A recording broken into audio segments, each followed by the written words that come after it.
5 KG কিমান হ'লে সেইটো কেজি 4.5 কেজি ধনৰ মুখস্থই লিখি যাব এইটো আমাৰ ফিচাৰীটো আৰু এইফালে পৰিৱেশটো লাহে লাহে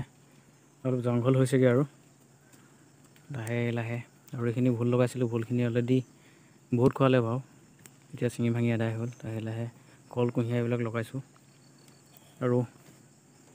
লগতে এইডৰা ঘাঁহনি পথাৰডৰা আৰু লগতে ইয়াৰ গৰু বান্ধিছোঁ ঠাইতে একদম ধুনীয়াকৈ যাতে সিহঁতক হাৱা নাপায় হিম নাপায় তেনেকৈ ধৰণে একদম বঢ়িয়াকৈ চাৰি স্কুৱাৰটো বেৰি একদম ধুনীয়াকৈ যাতে ঠাণ্ডা নাপায় তেনেকৈ ৰাখিছোঁ সিহঁতক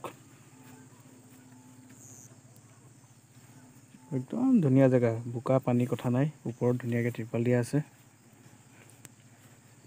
আৰু এয়া আৰামত সিহঁতি আছে এতিয়া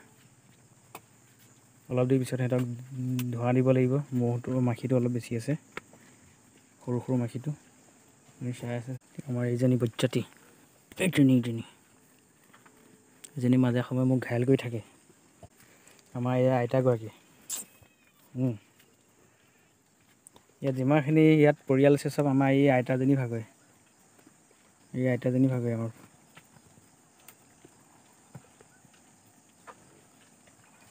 আৰু এইফালে ইয়াত ত্ৰিপাল দি দিয়া হৈছে ওপৰত ধুনীয়াকৈ ত্ৰিপাল দি দিয়া আছে যাতে হিম নপৰে বৰষুণ নপৰে একদম ধুনীয়াকৈ দিয়া আছে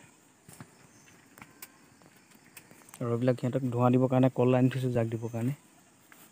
আৰু এইজনী আমাৰ ছাত্ৰীজনী মোক দেখিলেই পলাই থাকে